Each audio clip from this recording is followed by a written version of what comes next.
बैंकों के निजीकरण के प्रयास बंद किए जाएं सहित कई मांगों को लेकर 2 दिन की हड़ताल।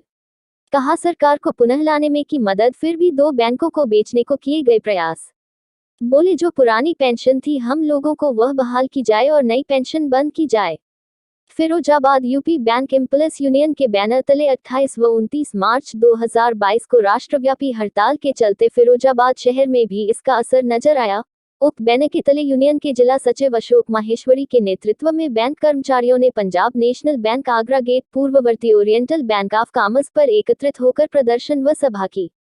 इस दौरान यूनियन के सचिव अशोक माहेश्वरी ने मीडिया को संबोधित करते हुए कहा कि हमने इन मुद्दों पर 16 व 17 दिसंबर को 2 दिन की हड़ताल की थी और सरकार को चेतावनी दी थी और कहा था बैंकों का निजीकरण रोकने का प्रयास नहीं किया गया तो हम लोग पुनः हड़ताल पर जाएंगे।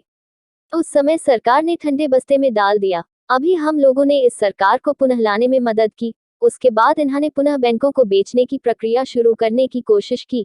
इसमें 2 बैंकों सेंट्रल बैंक ऑफ इंडिया और इंडियन ओवरसीज बैंक 2 बैंकों को बेचने को प्रयासरत है। दूसरी मांग जो पुरानी पेंशन थी हम लोगों को वह बहाल की जाए और नई पेंशन बंद की जाए। जो खराब ऋण है उन्हें बंद किया जाए और उनकी वसूली सख्ती से शुरू की जाए।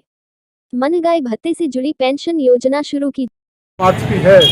आपको बताना चाहते हैं आपके माध्यम से कि हमने इसी मुद्दों पर 16 और 17 दिसंबर 2021 को भी 2 दिन की हड़ताल की थी और सरकार को चेतावनी दी थी कि अगर निजीकरण की हमारी मांग को पूरा नहीं किया गया, बैंकों का निजीकरण अगर बंद नहीं किया गया तो हम लोग पुनः हड़ताल पर जाएंगे। फिर उस समय सरकार ने उस समय ठंडे बस्ते में डाल दिया। लेकिन अभी जो हम लोगों ने जो इस सरकार को पुनः लाने में मदद की है, उसके बाद इन्होंने फिर बेचने की प्रक्रिया बैंकों को शुरू करने की कोशिश की है, जिसमें 2 बैंक हैं जैसे सेंट्रल बैंक ऑफ इंडिया और इंडियन ओवरसीज बैंक, 2 बैंकों को बेचने के लिए भी प्रयासरत हैं। फिर दूसरी हमारी मांग ये है कि जो पुरानी पेंशन हम लोगों की थी वो बहाल की जाए और नई पेंशन बंद की जाए और जो खराब ऋण हैं उनको सख्ती से वसूल किया जाए, क्योंकि जो खराब ऋण जो माफ़ किए जा रहे हैं उनको बहुत कम पैसों पे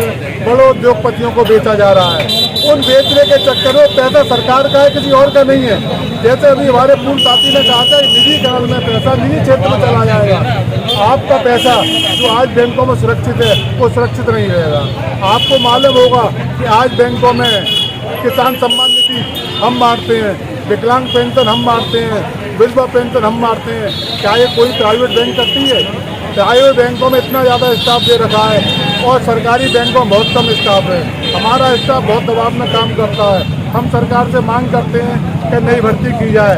अगर सारा क्षेत्र निजी क्षेत्र को सौंप दिया जाएगी सारी सरकारी, तो बिल्कुल सही कहा हमारे साथी ने कि भाई आरक्षण कहाँ से आएगा। जो बाबा अम्बेडकर साहब ने संविधान में आरक्षण की व्यवस्था की थी वो खत्म हो जाएगी व्यवस्था और सब कुछ प्राइवेट हाथों में पहुँच जाएगा। तो हम सरकार से मांग करते हैं कि निजीकरण तुरंत बंद किया जाए और पुरानी पेंशन बहाल करके नई पेंशन बंद की जाए।